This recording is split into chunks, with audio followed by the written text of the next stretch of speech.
देखो जी, सबसे पहले मुझे बताओ क्या फाई का रोल है इस चैप्टर में ना। ई क्या आई थी? Minus d phi by d t. अगर मैं इसका मोड लिखूं तो क्या ये प्लस में d phi by d t आएगा? D phi by d t plus में आ गया, ये मतलब प्लस हो गया ये क्या समझा रहा है? जिसको नहीं आती है चीजें दोबारा सुन लो। ये देखो, अगर मैं लिखूं कोई भी quantity A is d y by d x, तो ये किसका ग्राफ है? ये y वर्सेस x का ग्राफ है। y versus x। ये जो dy बाई डी एक्स है, ये स्लोप देती है, स्लोप। तो हम क्या करेंगे, कोई भी ग्राफ बनाओ, अगर वो y वर्सेस x का है और उसकी, ये मार्कर अच्छे नहीं है यार, ये टेन थीटा। स्लोप निकालने के कितने तरीके हैं? टेन थीटा से भी निकाल सकते हैं, है ना। dy बाई डी एक्स से भी निकाल सकते हैं। तो यहां से मीनिंग समझना है, y वर्सेस x ग्राफ की स्लोप क्या देती है? a। ऐसे यहां बताना। बताओ किसका ग्राफ बनाऊं यहां? यहां से फाई वर्सेस टी का ग्राफ बनेगा, है ना। और यहां पे अगर मैं इसका ग्राफ बनाना चाहूं, क्या माइनस है? ये ग्राफ में e equal to minus d phi by d t है। क्या करना चाहिए बताओ? ये लो, अगर मैं इधर फाई बनाऊं, इधर टी बनाऊं, स्लोप कैसी है? माइनस। इंटरसेप्ट है इधर? इंटरसेप्ट नहीं है बेटा। इंटरसेप्ट ये होता है y equal to m x plus c. ये है नहीं, ये तो जीरो हो गया। स्लोप कैसी है? नेगेटिव है ना। तो हम क्या लिखेंगे इधर? ये ग्राफ ऐसा आया था, बनवाया था मैंने, नेगेटिव। नेगेटिव में स्लोप नेगेटिव, ग्राफ ऐसे जाएगा। अब बात आती है फाइव वर्सेस टी ग्राफ की स्लोप क्या दे रही है तुम्हारे को? ईएमएफ एक। दूसरा, क्या ऐसा हो सकता है मैं इसको उधर ले जाऊं, क्या डीवाई बचेगा इधर? तो एडीएक्स बचेगा। डीवाई को वाई बनाने के लिए क्या करें? इंटीग्रेट। ये कर दिया integrate, y equals to a d x. Done. ये इंटीग्रेट। ये किसका ग्राफ है? ए का और एक्स का, यानी कि ए वर्सेस एक्स ग्राफ। उसके अंडर एरिया जो होगा, under the curve, under the curve, वो जो एरिया होगा वो क्या देगा तुम्हारे को? वाई।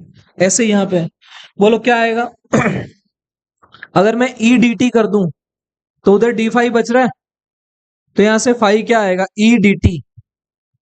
तो मुझे एक बात समझ में आई, अगर मैं ई का और टी का ग्राफ बनाऊं, उसके नीचे का एरिया मेरे को क्या देगा? फ्लक्स। तो ऐसे ही ई वर्सेस टी का ग्राफ जब भी आए, मान लीजिए कुछ ऐसा आ गया, तो ये वाला जो एरिया आएगा, ये एरिया मेरे को क्या देगा? फ्लक्स देगा। दो। उसके बाद थर्ड, जो पेपर में आया, बोर्ड में आया था, e versus d i by d t. क्या है ये? Rate of change of current. Current किस रेट से चेंज हो रहा है बताओ? इंडक्टर में करंट किस रेट से चेंज होता है? बढ़ता घटता है rate. Rate of change of current घटता चला जाता है। अगर मान लीजिए D i by d t है, ये करंट बढ़ रहा है तो ईएमएफ भी बढ़ेगी। करंट चेंज हो रहा है तो ईएमएफ भी आएगी। तो यहाँ पे जब ग्राफ बनाएंगे किसका, ई का और d i by d t का, अंतर देखो बेटा। यहाँ पे ई और टी का ग्राफ है, यहाँ पे फाई और टी का ग्राफ है, यहाँ पे ई और d i by d t का ग्राफ है। इक्वेशन नहीं होती E equals to d i by d t, straight line graph आएगा। तुम करंट को चेंज करते जाओ, ईएमएफ बनती जाएगी। करंट चेंज होता गया, फ्लक्स चेंज होता गया, फ्लक्स चेंज होता गया, ईएमएफ बनती चली गई, स्ट्रेट लाइन आ गया। तीन पॉपुलर ग्राफ। इसके बाद हेडिंग डालना induced electric field.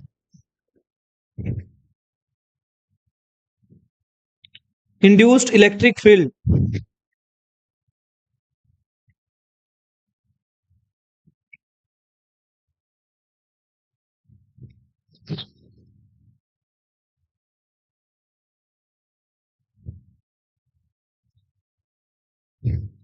Induced electric field,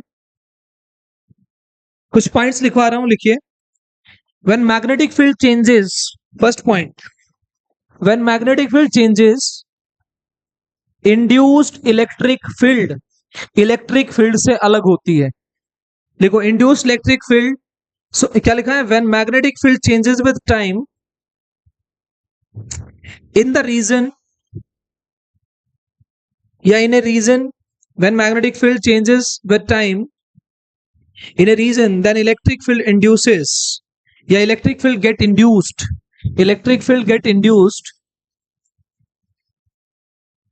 within and outside the region, within and outside the region, within and outside the region। बेटा पूरे लिखना है ये पॉइंट्स, ये बहुत इंपॉर्टेंट पॉइंट्स हैं। ये टॉपिक कहीं कहीं लिखा मिलता है, ये वाला topic induced electric field. Second, star बना के लिखना है इस पॉइंट को, this field is different from the conservative electrostatic field, this field is different from conservative electric field, this field is different from conservative electrostatic field produced by electrostatic field produced by stationary charges, it is different from conservative electrostatic field produced by stationary charges। Third point लिखिए, these its field lines are closed। Stationary वाले की होती थी, positive से कहां जाती थी, positive से जाके खत्म हो जाती थी नेगेटिव पे। अभी मैं इनको सारों को बताऊंगा, पहले लिख लीजिए, its field lines are close curves. Done, 3 4। चौथा जो पॉइंट है इस पे स्टार बना के लिखना, F equals to q E, इस पे डिब्बा बनाओ और इस पे क्रॉस कर दो। यस, कॉपी में ऐसे करना। इस इलेक्ट्रिक फील्ड के लिए ये वाला फॉर्मूला नहीं लगता, इस इलेक्ट्रिक फील्ड के लिए ये वाला फॉर्मूला वैलिड नहीं होता। This formula, this relation is not valid for this kind of electric field, which kind of, induced.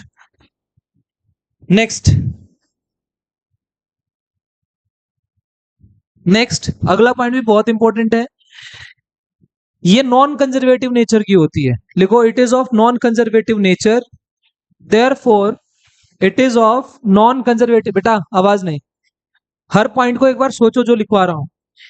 It is of non conservative nature, याद रखना, जब जब कंजर्वेटिव फोर्सेस आई तब तब पोटेंशियल आई, नॉन कंजर्वेटिव में पोटेंशियल होती ही नहीं है, इसलिए इस फील्ड के लिए पोटेंशियल की बात करना मीनिंगलेस है। So therefore no potential related to this, no potential related to this.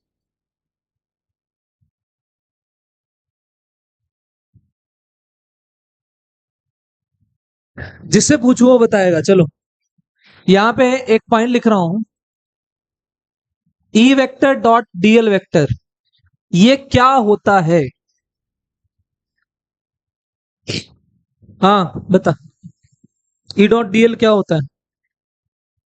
हाँ, लाइन इंटीग्रल। हाँ, क्या होता है, इसका मीनिंग क्या होता है? कौन बताएगा ये क्या है? आप लोग बताओ। ई डॉट डीएल कुछ तो पढ़ाई होगा इसके बारे में। अच्छा, ऐसा ऐसा कुछ पढ़ा? अरे आवाज नहीं, इधर कुछ ऐसा पढ़ा है, E vector dot d s vector. बच्चे इन दोनों एक्सप्रेशंस में हमेशा कंफ्यूज होते हैं, E vector dot d l vector. बताइए, क्या F equals to q E पढ़ा? अगर मैं क्यू को 1 भर दूं तो क्या ई एफ जैसा है? क्या हम इलेक्ट्रिक फील्ड को कैसे डिफाइन करते थे? Force per unit charge. इसका मतलब इलेक्ट्रिक फील्ड फोर्स ही होती है। क्या ये फोर्स इनटू डिस्प्लेसमेंट जैसा नहीं लग रहा? Work done, work done. क्या मैंने आपको ऐसा कुछ बताया था, किसी भी सरफेस पे इलेक्ट्रिक फील्ड परपेंडिकुलर होती है, और कितनी होती है? Sigma by epsilon not. मैंने 6 प्रॉपर्टी लिखवाई थी कैपेसिटर में, जब कैपेसिटर स्टार्ट करा था, याद है आप लोगों को? कॉपी खोल के देखना, उसमें 6th प्रॉपर्टी है ये। और थर्ड में मैंने ये बताया था, थर्ड प्रॉपर्टी में, कि ये परपेंडिकुलर होती है, और ये कितनी होती है? Sigma by epsilon not. नहीं है याद? एक ही स्टेटमेंट याद रखो, इलेक्ट्रिक फील्ड कभी भी कंडक्टर के अंदर नहीं मिलेगी, क्योंकि वहां पे चार्ज नहीं है ना। वो कहाँ है? सरफेस के ऊपर। कैसी होती है? परपेंडिकुलर। कितनी होती है? Sigma by epsilon not. क्या जो ये लेंथ है, लेंथ, दिस वन, क्या ये तो हमेशा सरफेस पे ही मिलेगी, ये परपेंडिकुलर, तो ये क्या आएगा, 0। कब, जब ये ऐसा ऐसा हुआ करता था। क्या अभी ये वाला फॉर्मूला वैलिड है, नहीं है। जो पहले वाली फील्ड थी इलेक्ट्रोस्टैटिक फील्ड, उसके लिए ये चीज थी।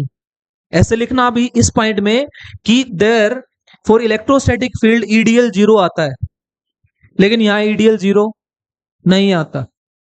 मतलब यहां पे इलेक्ट्रिक फील्ड ये इंड्यूस वाली परपेंडिकुलर हो ऐसा जरूरी नहीं है, ये परपेंडिकुलर है। EDL cos 90, cos 90 0, answer 0।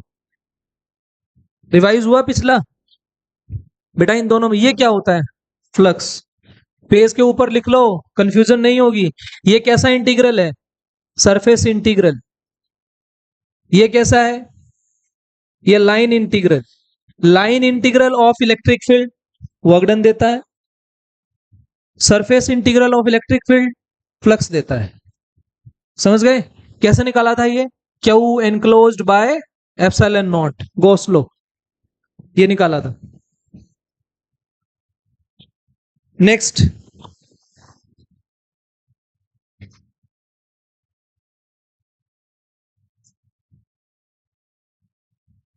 अच्छा ईएमएफ क्या होती है, मैक्सिमम पोटेंशियल डिफरेंस। क्या maximum potential difference is a work done. आपने पोटेंशियल पढ़ी है, पोटेंशियल, पोटेंशियल क्या होता है, amount of work done, amount of work done. बेटा ध्यान से देखना, अभी फॉर्मूला लिख रहे हैं इसका, दीपक आगे देख ले, V amount of work done.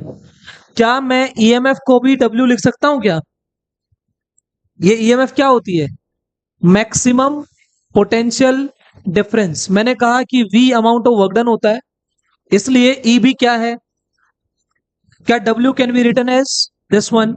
आपने ये वाला पॉइंट लिखा, ये वाला, इसमें क्या लिखा कि now E d l, E dot d l not equal to 0। पहले ऐसा हुआ करता था, अब नहीं होगा। तो ये वर्क डन यहां लिखेंगे। तो हमने क्या किया, वर्क डन क्या लिखा, वर्क डन ई डॉट डी एल। पर क्या ये वर्क डन मैंने किसको लिखा, ई को। फैराडे लॉ क्या कहता है, ई की value minus d five by d t. Now we will be dealing with this one. समझ गए। अब ये वाला फॉर्मूला हमारे लिए एप्लीकेबल होगा, तो लास्ट पॉइंट में लिखो इसको, he EMF has become work done is given by this, and EMF इसके बराबर कैसे आया, according to Faraday's law, Faraday's law, this one. सही है। नेक्स्ट, इंड्यूस इलेक्ट्रिक फील्ड की डायरेक्शन वही होती है जो, इंड्यूस इलेक्ट्रिक फील्ड की डायरेक्शन वही होती है जो इंड्यूस्ड करंट की होती है। इंड्यूस्ड इलेक्ट्रिक फील्ड की डायरेक्शन, इंड्यूस्ड इलेक्ट्रिक फील्ड की डायरेक्शन वही होती है जो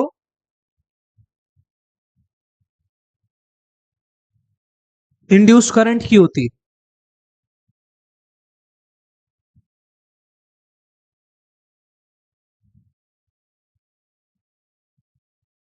नेक्स्ट हैशटैग बनाना, इसके बाद लिख लो आराम से, ये डीबी बाय डी, तो E d l equals to minus A dB by d t. ये इसको मैं इंटीग्रेट करूंगा, एल मान लू, छोटे छोटे टुकड़े मिलके क्या बना दिया, एल। तो E into l minus A dB by d t, और क्या यहां से ई आ गई, minus A by l dB by d t, this one. ये जो एरिया है और ये एल है। एरिया कौन सा एरिया है, जहां पे मैग्नेटिक फील्ड चेंज हो रही है, area inside which the magnetic field is changing, area inside which, area inside which magnetic field is changing. Done, उतारो जल्दी फटाफट। L is the length of close loop, close loop की length, length of close loop.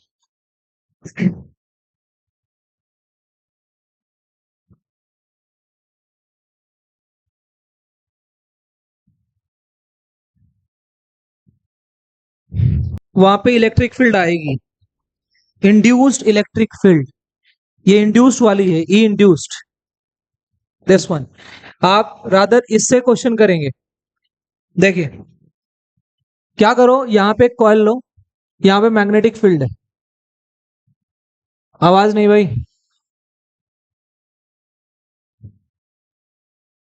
इसकी radius are ले लो, ये radius are है। मैं इस बी को चेंज कर रहा हूं, बी इज चेंजिंग, है ना, मतलब वेरिएबल है, बी वेरिएबल है। मैंने कहा एक पॉइंट यहां है, एक पॉइंट यहां है, और एक पॉइंट यहां है, इसको मान लो 1, इसको 2, इसको 3, इन तीनों पे इस जो वेरिएबल बी है इसकी वजह से इंड्यूस इलेक्ट्रिक फील्ड निकालनी है। क्या जो मैंने अभी लिखा E into l equals to क्या है उधर, minus A d B by d t, क्या ये तो ईएमएफ होती थी, हाँ देखो ई से स्टार्ट किया था, तो E equals to E l minus A d B by d t. बताओ ये E क्या है बेटे, क्या मैं इसको मोड लगाऊं तो इसका मोड हो जाएगा, तो ये क्या आ गया, E into l equals to A d B by d t. कोई प्रॉब्लम, मैं इसका यूज करता हूं। पहले 1 के लिए देखते हैं, फॉर 1 क्या करो, इस पॉइंट की दूरी कितनी मानो r, क्या इस पॉइंट के लिए इस एरिया में मैग्नेटिक फील्ड चेंज हो रही है, इसके लिए इसमें चेंज हो रही है, और इसके लिए इसमें चेंज हो रही है। मीनिंग स्टार्टिंग में ये जो L बनेगा E, ये क्या बनेगा 2 पाई r, क्या बनेगा, ये क्या है a d B by d t. बोलो एरिया कौन सा जिसमें चेंज हो रहा है, pi r square, that is pi, sorry हाँ पाई आर स्क्वायर। क्या तुम यहां से E निकाल सकते हो, निकालो। उसके बाद 3 के लिए, 3 के लिए बताना E क्या आएगा, 2 पाई आर ही आएगा। अब की बार यहां से ये वाली दूरी कितनी बन गई r, मुझे हर पॉइंट की दूरी क्या माननी है, स्मॉल r, मतलब पहले r ये बन गया, फिर r ये बन गया, फिर r ये बन गया। ये कहां कराया था ये काम, स्फीयर्स में, hollow sphere, solid sphere, outside, inside, on the surface. So E into 2 pi r equals to, area कहां चेंज हो रहा है, पूरी में, पाई कैपिटल आर स्क्वायर, क्या यहां पे dB बाई डी टी आएगा, दिस वन, तो यहां से E, और 2 के लिए क्या तुम्हें ऐसा लग रहा है R तो R बन गया, क्या वो ऑन द सरफेस आ गया, ऑन द सरफेस। बताना एक बार जल्दी से, मुझे यहाँ पे डिपेंडेंस बताओ E की R के ऊपर, स्मॉल r के ऊपर क्या क्या आएंगे, डायरेक्टली आएगी, इनवर्सली आएगी, कैसे आएगी। पहले वाले में क्या आ रही है, पहले वाले में डायरेक्टली आ रही है, दूसरे वाले में तो सीधी दिख रही है, इनवर्सली है। यहां देखो ना, R से R कट गया, क्या बचा यहाँ, pi r d B by d t, pi pi cut गया, ये कट गया, क्या आ गया यहाँ पे R/2, ये आया। क्या यहां से E is directly proportional to R, यहां आ जाओ, क्या ये नीचे चला गया, pi r square by 2 pi r d B by d t, क्या यहाँ इनवर्स रिलेशन नजर आ रहा है, ये आ गया। यहां पे तुम इसको देख लो प्लीज, ये एक डिब्बा ऐड हो गया, इसके अकॉर्डिंगली सवाल करने हैं। अब ये कौन सी इलेक्ट्रिक फील्ड है, इंड्यूस्ड वाली, तो पेपर में ये देख लेना। जैसे अभी एक पॉइंट बताता हूं मैं तुम्हें, तुमने ये वाला फॉर्मूला किया था इलेक्ट्रिक फील्ड वाला, k q x by r square plus x square की पावर 3/2 ऑन द एक्सिस, किया था ना ये, तो यहाँ पे electric field on the axis ये आई थी, तुमने भी किया ना ये वाला। हाँ अब देखो पेपर में क्या आया, उसने ये जो दूरी है x, ये कहां से है, सेंटर से, रेडियस कितनी है r, ये दूरी x है। पेपर में उसने एक लाइन लिखी, small r is the distance of point from, किसको याद है, फ्रॉम सरकमफ्रेंस, ये लाइन लिखी। इसका मतलब ये स्मॉल r जो है वो ये है, और उसने सारे आंसर इसमें और इसकी टर्म में दिए। इसका मतलब मुझे x r और r में लिखना पड़ेगा कि नहीं लिखना पड़ेगा, यस, तो दैट्स द डिफरेंस। आपको ये सारी चीजें जो है मॉडिफाई करनी आनी चाहिए। लाइन पढ़ोगे, इंड्यूस दिया है, वो सारे फॉर्मूले भूल जाओ जो पहले पढ़े थे। This is induced electric field. सही है, complete. Phi equals to L I, phi equals to M I,